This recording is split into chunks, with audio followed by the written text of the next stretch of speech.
Hello, good afternoon. It's Sunday, 12/17/17. Authentic Reality Now.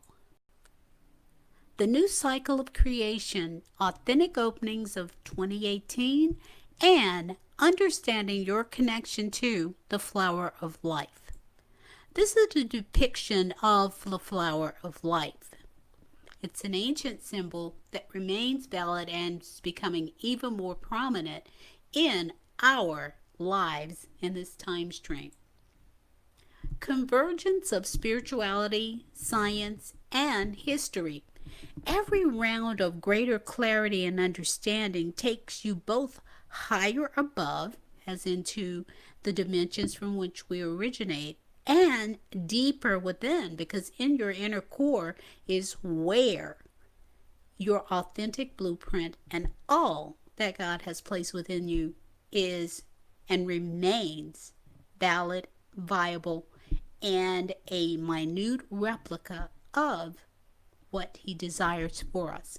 So as you begin to absorb the varied knowledge base from source, okay, you're going to be going deeper within, which means that you become stronger as a spirit being, as you should be, the top of everything in your life stream. You will understand your placement in the scheme of the cosmos as you meditate and connect to source. Enlightenment. What is enlightenment? A continual process of oneness. You are the center point of this wonderful plan on this planet. When you are freed from restrictions, fear, and false assumptions, your capacity to receive is exponentially greater. This is the age, the era, the time of total transformation in its beginning stages. Every round goes higher and higher. Think of that. Every round goes higher and higher. It just means more information, more enlightenment, more of all that you seek to become whole.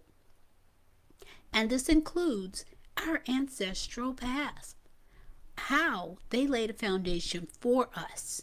We are climbing Jacob's ladder authentically now.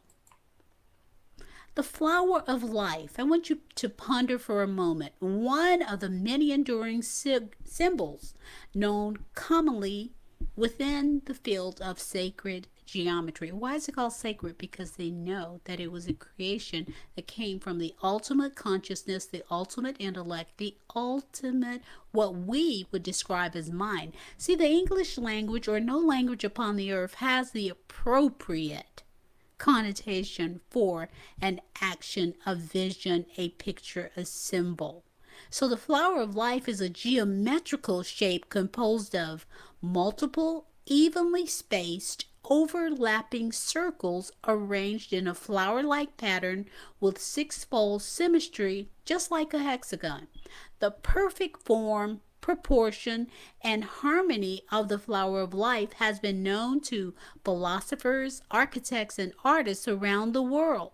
Many consider it to be the main key of sacred geometry, containing ancient religious values depicting the fundamental forms of space and time. In the pagan sense, it is believed to contain a type of Akashic record of basic information of all living things and is the visual expression of the connections of life that run through all sentient beings. In New Age thought, or in the new era, because it isn't a new age, there is nothing new, there's just a release of more information upon all that we had before, and we gain better understanding year after year. So new age, one age ends, another age of thought begins. That's exactly how Creator designed it. So the flower of life has provided what is considered to be deep spiritual meaning and forms of enlightenment to those who have studied it as sacred geometry.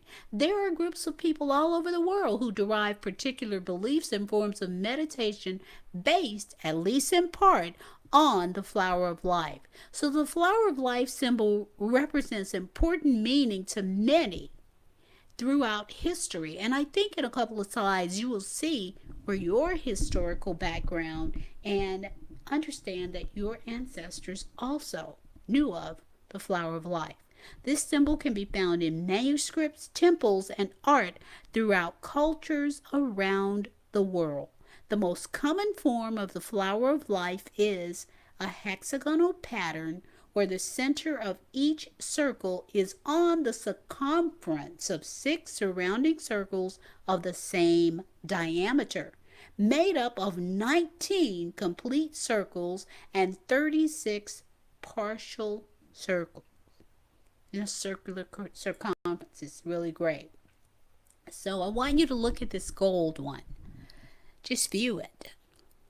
The flower of life, as you review this ancient symbol, take a moment to view it from a very different perspective. The authentic you. The one without preconceived notions, ideas, or any other beliefs. How could this be perfectly so and found so many places? I call this part of yourself inner dimensions, your essential essence within, resonating and connecting to the highest possible origin point, which is source. The geometric patterns and their associated mathematical principles remain unchanged. So this is the basic beginning of your universal enlightenment or universal knowledge, knowing that all things that came in had a specific reason, purpose, and how they were here. This wasn't a random figure. So gaining the hidden knowledge and its application to your current day. We are being and becoming more authentic day by day as we understand our connection to our past, to our ancestors, to our Creator, to where all things begin. When we allow ourselves, this is how it happens, to connect, receive, release, and arise. Releasing anything that does not in any way align with your authentic blueprint. Yes, we are connected to many aspects of the universe. Never again limit your Creator with your limited version of authenticity. Search within first. Alchemy. Let's talk about alchemy. Alchemy is a multifaceted subject in the history of science. Alchemy refers to both an early form of the investigation of nature and the early philosophical and spiritual discipline, both combining elements of chemistry, metallurgy, physics, medicine, astrology, semiotics, mysticism, spiritualism, and art, all as parts of one greater force. Why? Because all were from one origin. It is also a philosophy of the cosmos and of mankind's place in the scheme of things. Simply put, alchemy is the art of transformation. There are three main ideas about the origin of the word alchemy. Firstly, from the ancient Egyptian, transmitted through Arabic, al-kim. From the Egyptian hieroglyphics, kim-mit, which form the native name of Egypt, Kim, meaning black earth. Thus, one derivation of the word alchemy is the Egyptian art, or art of the black earth. The second derivation is from the Greek word chemia, found in the writings of Diocletian, the art of making metal ingots.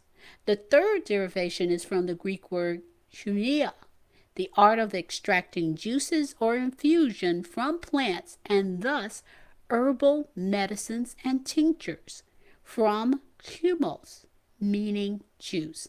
So, what do you see in common here? The learning of alchemy was about taking the elements that were in the earth that we lived upon and expressing, finding cures, expressing ideas in art and belief through ingots, and learning the properties of the earth.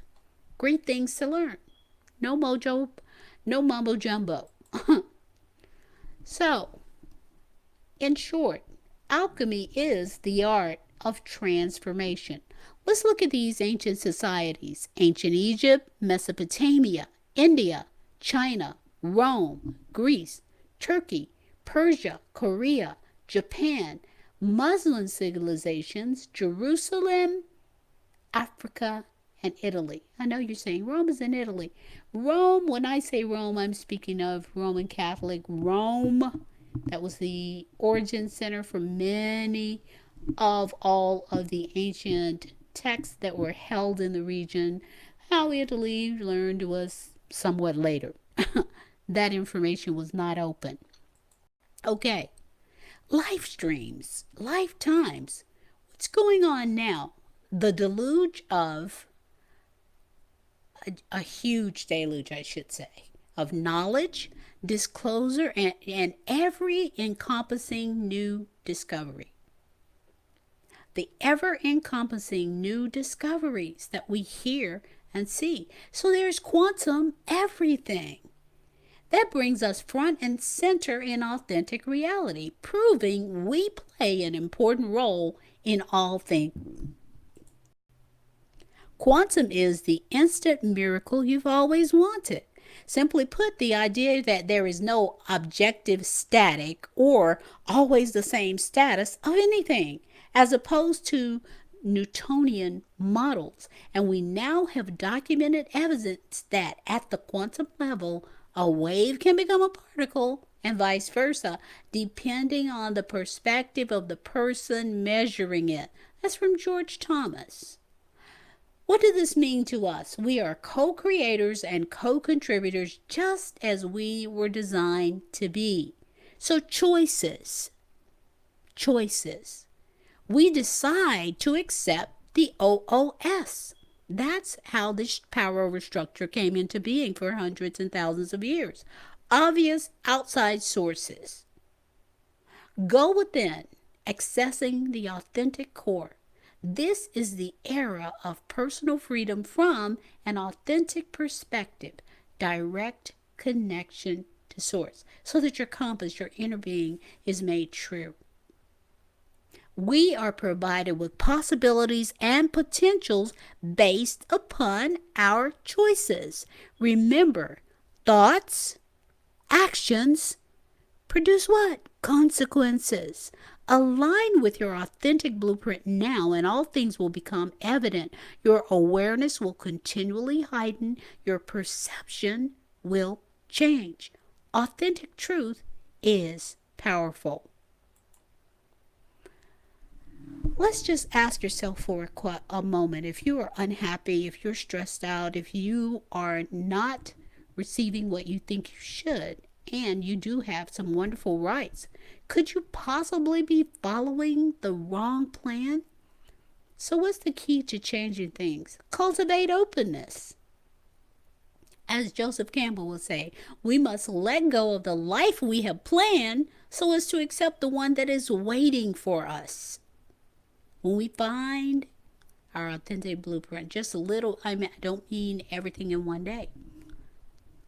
Ask and receive, meditate. Have a Baba, have a guru to help you make that connection. The best laid plans of mice and men often go awry, from Robert Burns. Consciousness. Let's discuss that for a moment, because you get so lofty and caught up in big things. Remember, our languages try at best to properly define certain things, and we cannot. We're all limited. So when you hear more than one terminology, more than one, that's from the perspective of the giver. Consciousness is what? Awareness. Awareness, very simple. Area, person, place, thing, spiritual, natural, physical, quantum. Growing awareness is authenticity, because you are in search of being and becoming authentically the complete person the complete spiritual body, the complete consciousness of now. Every day we are becoming more aware, even when we don't attempt to learn or observe anything. Our reality is one of now, everything happening now. And this was wonderful news because we're living in the now. So that means that now you can make changes. If 15 minutes ago you said something that you knew wasn't in line with what you desire, then you can change that in the now. So to begin our glorious journey of authentic reality starts within ourselves, not making over someone else. Learning to go within and connect directly to source through God. To your inner compass will recalibrate to true north. What is true north? Your origin from whence you came. Wouldn't you like to connect directly as you have done before? It's always been there, but it's just been an operation that we did minutely or within the confines of what we believed and were taught was true. This isn't a struggle. The light of the quantum field governs every arena. It is you and I that have held ourselves back, coloring our perception with man-made methods, trusting the power over structure. Please release every train of thought, actions, or belief that you discover to no longer benefit your authentic truth. Simple as that. No beating yourself up. Find someone to assist you. The authentic reality of the now is counting on us to become empowered for this current time stream and all the nows that we witness. Let's return to the infinite. No beginning, no end. I want the true authentic information and dropping all other. Aligning in love to source of creation that awaits connection on the quantum path that is open to us today. He's saying quickly as you want it done, it can happen. It can begin. You can grow. You can learn. You can be, and you will know. Remember, beloved, there is no such thing as left behind. You're in the time stream in which you were created to be. Like, subscribe, and comment. Authentic Reality Now, your personal prescription for wholeness. This is Cynthia Y. Johnson signing out. Peace.